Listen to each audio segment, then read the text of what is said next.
దాదాపు 50 ఏళ్ల క్రితం జే కన్స్ట్రక్షన్స్ ఒక బ్రిటిష్ కంపెనీకి సబ్సిడరీగా స్థాపించబడింది. శ్రీధర్ తండ్రి అదే సంస్థలో ఫోర్మెన్గా పనిచేయడం వలన శ్రీధర్ ఇంజనీర్ అవగానే ఆ కంపెనీలో ఉద్యోగం రావటం పెద్ద కష్టం కాలేదు. ఒకసారి ఫ్యాక్టరీలో పెద్ద స్ట్రైక్ జరిగింది. నెల రోజుల సంప్రదింపుల తర్వాత యాజమాన్యానికి వర్కర్లకి రాజీ కుదిరింది. ఆ పరిష్కారం ప్రకారం కార్మికుల తరపున ఒకరు బోర్డ్ ఆఫ్ డైరెక్టర్స్లో ప్రాతినిధ్యం వహించాలి. దాంతో శ్రీధర్ లేబర్ యూనియన్ తరపున డైరెక్టర్ అయ్యాడు. ఆ సంవత్సరమే జే 2 కోట్లకు ఒక థర్మల్ స్టేషన్ కాంట్రాక్టు టెండర్ సంపాదించింది. అనుకున్న టైంలో దాన్ని పూర్తి చేసింది. అతని షేరుగా దాదాపు 70 లక్షలు వచ్చింది. అదే సమయానికి ఏదో ఎస్టేట్ అమ్మకం జరుగుతుంటే పెద్ద బంగళాని చౌకలో కొన్నాడు. 20,000 పెట్టి శుభ్రం చేయించి రంగులు వేయించాడు. అప్పుడే తండ్రి పోవటం, శారద గృహిణిగా రావటం జరిగింది. అతడి జీవితం వడ్డించిన విస్తరి. అయితే ఆ విస్తరిలో అన్ని పదార్థాలు రావటానికి అతడు ప్రారంభంలోనే కష్టాలు పడ్డాడు. పిల్లలు లేరన్న ఒక బాధ తప్ప ఇంకేమీ లేదు. వెళ్ళిన అరగంటకి శ్రీధర్కి మేనేజింగ్ డైరెక్టర్ నుంచి పిలుపు వచ్చింది. వస్తుందని తెలుసు. వెళ్ళాడు. గదిలో ఎయిర్ కండిషనర్లు చప్పుడు చేయకుండా పనిచేస్తున్నాయి.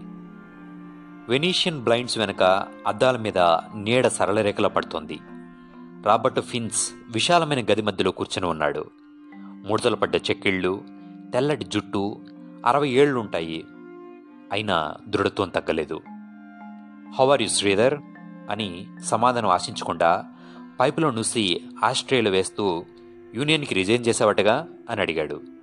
శ్రీధర్ మాట్లాడలేదు. చాలా మంచి పని చేశావు. అతడు విభ్రమంతో తలెత్తి చూశాడు. మేనేజింగ్ డైరెక్టర్ ఓ క్షణం మౌనంగా ఉండి మొదలుపెట్టాడు. మెక్డొనాల్డ్ రాజీనామాతో ఎగ్జిక్యూటివ్ డైరెక్టర్ పోస్టు ఖాళీ అయిందని తెలుసుగా. ఎవరిని నియమించాలని చూస్తున్నాం. ఇంజనీరు కాబట్టి నిన్ను ఆ పోస్టులో వేయాలని సజెస్ట్ చేశాను. జే ఎగ్జిక్యూటివ్ డైరెక్టర్ అంటే చాలా పెద్ద పదవని, అది నీకు ఇంత చిన్న వయసులో రావటం అదృష్టమని భావించాను. కానీ నువ్వు వర్కర్స్ తరపువాడివి. ఇది ఎలా పరిష్కరించాలని ఆలోచిస్తున్న సమయంలో నువ్వే దానికి రిజైన్ ఇచ్చినట్టు యూనియన్ నుంచి మాకు నోటీస్ వచ్చింది. దాంతో మా పని సులభమైంది. శ్రీధర్ మొహంలో సంతోషం కనపడలేదు. నన్ను ఎగ్జిక్యూటివ్ డైరెక్టర్ చేస్తే కార్మికులతో పేచీ వస్తుందని నా ఉద్దేశం సార్. కేవలం ఎగ్జిక్యూటివ్ డైరెక్టర్ అవ్వడానికి నేను యూనియన్కి రాజీనామా ఇచ్చానని వాళ్ళు అనుకుంటారు. అది నాకు ఇష్టం లేదు. ఇది నా వ్యక్తిగత గౌరవానికి సంబంధించిన విషయం. కానీ నీకున్న తెలివితేటలకి, చదువుకి ఆ పదవి అంత పెద్దది కాదు. వర్కర్లు అలా ఆలోచించరు. రాబర్ట్ నవ్వి, ఇదంతా మేము ఆలోచించలేదని ఎందుకు అనుకున్నావు అన్నాడు. అందుకే కొంతకాలం పాటు నిన్ను పట్వారీ స్థానంలో ఉంచి అక్కడి నుంచి ఇక్కడికి ఎగ్జిక్యూటివ్గా తీసుకొస్తాం. అప్పటికి ఏ సమస్య ఉండదు. తను వింటున్నది కలో నిజమో శ్రీధర్కి ఒక క్షణం అర్థం కాలేదు. జే సిస్టర్ కంపెనీ ప్యారిస్లో ఒకటి ఉంది. అక్కడ డైరెక్టర్ పట్వారీ. అంటే తను కొంతకాలం పాటు ప్యారిస్లో ఉండబోతున్నాడు.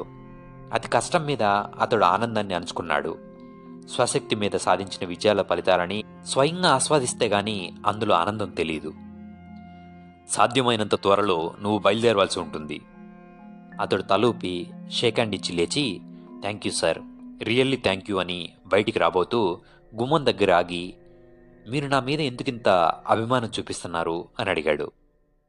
రాబర్ట్ క్షణం మాట్లాడలేదు. కుర్చీలోంచి లేచి వెనీషియన్ బ్లైండ్స్ దగ్గరికి వెళ్ళాడు. బ్లైండ్స్ నీడలు మొహం మీద అడ్డంగా పడుతున్నాయి. ప్యాంటు జోబిల్లో చేతులు రెండూ పెట్టుకొని చాలాసేపు బయటికి చూస్తూ ఉండిపోయాడు.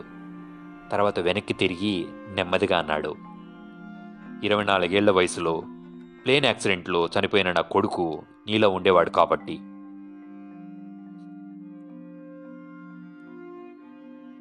ఛాంబర్కి రాగానే శారదకు ఫోన్ చేశాడు.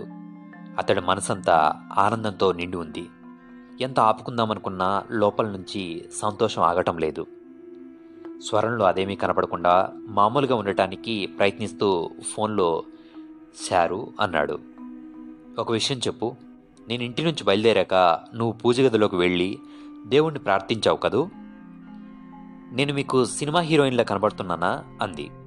అతడు నవ్వుతూ, నా ప్రశ్నకు సమాధానం అది కాదు అన్నాడు. భర్త కంఠంలో వినిపిస్తున్న ఆనందాన్ని గుర్తించి, ఇంతకీ ఏమైంది చెప్పండి అందామె. మై స్వీట్ హార్ట్, విను, we are flying off to Paris. అవతల ఊపిరి బిగపట్టిన ధ్వని. ప్యారిస్? జే&జే ఎగ్జిక్యూటివ్ డైరెక్టర్గా ప్యారిస్. పెళ్ళైన కొత్తలో హనీమూన్ చేసుకోలేదని ఇప్పుడు పంపుతున్నారు. 6 నెలల తర్వాత వెనక్కి వచ్చి మళ్ళీ ఇక్కడే కంటిన్యూ అవుతాం. శ్రీ, ఈ విషయం స్వయంగా వచ్చి చెప్పకుండా ఫోన్లో చెప్పటం వల్ల ఎంత గొప్ప బహుమతి మిస్ అయ్యేవో తెలుసా? అతడికి ఒక క్షణం అర్థం కాలేదు. అర్థమయ్యేసరికి కుర్చీలో ముందుకు వంగి సన్నగా విజిల్ వేసి, డార్లింగ్, ఆ బహుమతి అంటూ ఏదో చెప్పబోయాడు. రిసెప్షనిస్ట్ వింటుంది, అన్నీ పర్సనల్గా. ఓకే ఫోన్ పెట్టేశాడు.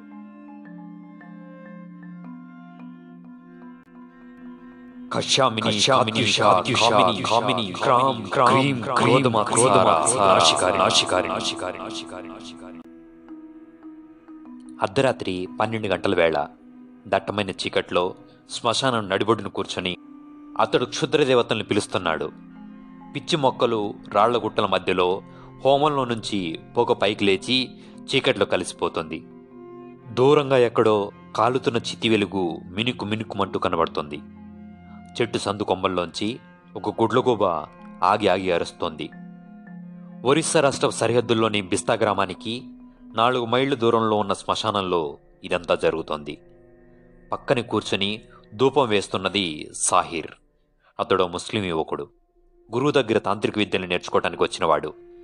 ఎముకలు కొరికే చలిలో స్నానాలు చేశాడు. అర్ధరాత్రి వరకు శ్మశానాల్లో వెతికి కపాలాలన్నీ తీసుకొచ్చాడు. తెల్లవారుజాము వరకు అడవుల్లో తిరిగి గురువు అడిగినవన్నీ సంపాదించాడు. దాదాపు 5 సంవత్సరాల నుండి సపర్యలు చేస్తున్నా అతడికి విద్య నేర్పబడలేదు. ఇప్పుడిప్పుడే గురువు కృప సంపాదించగలుగుతున్నాడు. మంత్రగాళ్ల గురించి, చేతబడుల గురించి తెలిసిన వాళ్ళకి వాటి గురించి చెప్పగానే జ్ఞాపకం వచ్చేది బిస్తా. అక్కడ పిల్లవాడు కూడా శూన్యంలోకి చూస్తూ దెయ్యంతో మాట్లాడతాడని ప్రతీతి. అక్కడ ప్రతి వృద్ధుడి వెనుక ఒక చరిత్ర ఉంటుంది. ప్రతివాడు 20-30 మంది ప్రాణాలు తీసేనవాడే. వశీకరణ మొదలు అంగక్షిదం వరకు క్షుద్ర విద్యలు 24. మొదటి 6 విద్యల దాకా కొద్దిపాటి కష్టంతో, కొద్దిపాటి అంటే 10 నుంచి 15 సంవత్సరాలు కష్టపడితే అలవడతాయి. ఆ తర్వాత విద్యలు కష్టం. 8వది చేతబడి. అయితే ఈ చేతబడిని తిరగొట్టడం కూడా సులభమే. 8వ విద్య రావడానికి ఎంత కష్టపడాలో అంత కష్టపడితే దాన్ని తిరగొట్టే విద్య కూడా నేర్చుకోవచ్చు. అన్నిటికన్నా చివరిది అంగక్షిదం. దాన్ని దాదాపు 1000 సంవత్సరాల క్రితం బిస్తా గ్రామంలో బర్సోరా సాధించాడని చెప్పుకుంటారు.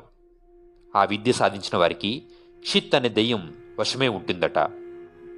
ప్రపంచంలో ఉండే కరమైన క్షుద్రదేవతలన్నింటిలోకి అదే క్షుద్రమైనదే అంటారు. అయితే దాని తర్వాత కూడా మరికొన్ని విద్యలు ఉన్నాయి. మరో 8 స్థానాలు దాటితే కాశ్మీరాని క్షుద్రదేవత అనుగ్రహం లభిస్తుంది. దీని సాయంతో చేతబడి చేస్తే ఇక దీనికి తిరుగులేదు. ఇది తెలిసినవాడు బిస్తా గ్రామంలో ఒక్కడే ఉన్నాడు. అతడు ఇప్పుడు శ్మశానం నడిబొడ్డును కూర్చొని క్షుద్రదేవతల్ని పిలుస్తున్నాడు. అతడి మెడలో మనిషి నరంతో కట్టిన దండ ఉంది. అతడి చేతికి పసిపాప చిటికిన వేలి ఎముక కట్టబడి ఉంది. అతడి వయసు 60 దాకా ఉండొచ్చు. కానీ శరీరం శుష్కించి 90 ఏళ్ల వ్యక్తిలా కనబడుతున్నాడు. అతడి కళ్ళస్థానే 2 ఎర్ర గోళాలున్నాయి. చెక్కిళ్ళు పీక్కపోయి చర్మం వ్రేలాడుతుంది. అతడి పేరు ఖాద్రా. ప్రేతాత్మలు మేల్కొనే వేలైంది. పీత, శ్వేత, అరుణ, కృష్ణ, ధూమ, తీవ్ర, స్ఫులింగిని, రచిర, జ్వాలిని అంటూ అతడి పెదవులు అగ్నిపేట శక్తిని జపిస్తున్నాయి. అమావాస్య చీకటి. దూరంగా నక్క ఒకటి ఊల పెడుతుంది. ఒక తీతువు పిట్ట వికృతంగా అరుస్తూ ఉత్తర దిక్కుగా వెళుతుంది. సాహి అన్న పిలుపు ఖాద్రా గొంతులోంచి వచ్చింది. 10 ఏళ్ల పరిచయం ఉన్న సాహిర్ కూడా ఆ స్వరానికి వణికిపోయాడు. వణుకుతున్న చేతులతో గురికి దొప్ప అందించాడు. అందులో చిక్కటి రక్తం ఉంది. మండుతున్న హోమం ముందు ఆ రక్తాన్ని పెట్టి షిత్ అని పిలిచాడు. షిత్ రాలేదు. కోపంతోనూ ఉక్రోషంతోనూ ఖాద్రా మొహం ఎర్రబడింది. ఆ మంటల ఎరుపులో అది మరింత రౌద్రంగా ప్రజ్వలించింది. శ్మశానమంతా ప్రతిధ్వనించేలా క్షిత అంటూ ఎలుగు తెరిచాడు. 5 సంవత్సరాల ఉపాసన కలిగిన సాహిర్కి మనిషి రక్తం కోసం ప్రేతాత్మలు ఆ చుట్టుపక్కల తిరుగాడటం స్పష్టంగా కనిపిస్తోంది. అయినా క్షిత్ రాలేదు. అప్పటికి నెల నుంచి ఖాద్రా కఠిన ఉపవాసంతో ఉన్నాడు. ఎన్ని జంతువుల్ని బలిచ్చాడో లెక్కలేదు. క్షిత్ తప్ప అందరూ క్షుద్రదేవతలు వస్తున్నారు. 1000 సంవత్సరాల తర్వాత మళ్ళీ ఇప్పుడు మనిషిని అనుగ్రహించడానికి ఆ క్షుద్రదేవుడు వస్తాడా? మారణహోమం జరగబోతుందా? దూరంగా వెలుగుచుక్క పొడిచింది. దొన్నెలో రక్తాన్ని అష్టభైరవులకు సమర్పించాడు. అతడు పిలవగానే అదృశ్య రూపంలో రురుడు, చండు, కాపాలి, కాలుడు మొదలైన వారు వచ్చారు. సాహిర్ చూస్తూ ఉండగానే రక్తం అదృశ్యమైపోయింది. సాహి అరిచాడు ఖాద్రా. వచ్చే అమావాస్యకి క్షిత్ అనుగ్రహించాడా? సరే సరి, లేకపోతే నా శక్తినంతా దారపోసి అతడిని ఎదుర్కోబోతున్నాను.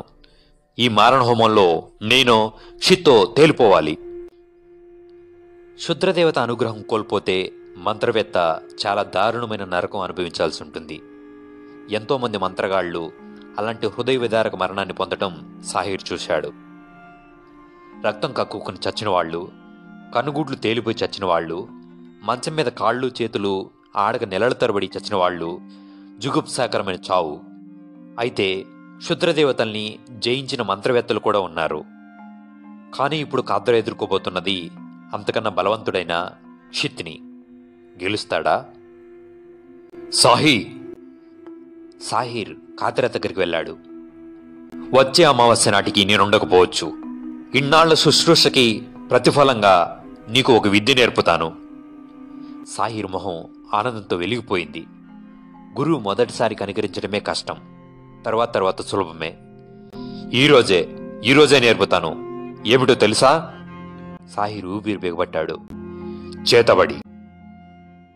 మర్రి చెట్టు దెయ్యంలా విరబోసుకుని ఉంది. మొదట్లో కూర్చుని ఉన్నాడు సాహిర్. అతడు ట్రాన్స్లో ఉన్నాడు. పెదవులు మాత్రం ఖాద్రా చెప్పిన మంత్రాల్ని ఉచ్చరిస్తున్నాయి. సమయం ఆసన్నమైంది. ఖాద్రా మంటలలోంచి ఇనుప ఊచని తీశాడు. సాహిర్ కళ్ళు మూసుకునే ఉన్నాడు. ఎర్రగా కాలిన ఇనుప ఊచని లోపలికి గుచ్చాడు. సాహిర్కి ప్రేతాత్మల లయ విన్యాసం తప్ప మరేమీ కనపడటం లేదు. మండుతున్న ఊచ దిగటం తెలియటం లేదు. ఊచ ఆత్మస్థానాన్ని తాకింది. ఖాద్రా శిష్యుడికి మంత్రం చెప్పాడు. బిస్తా గ్రామంలో మరొక మంత్రగాడు తయారయ్యాడు.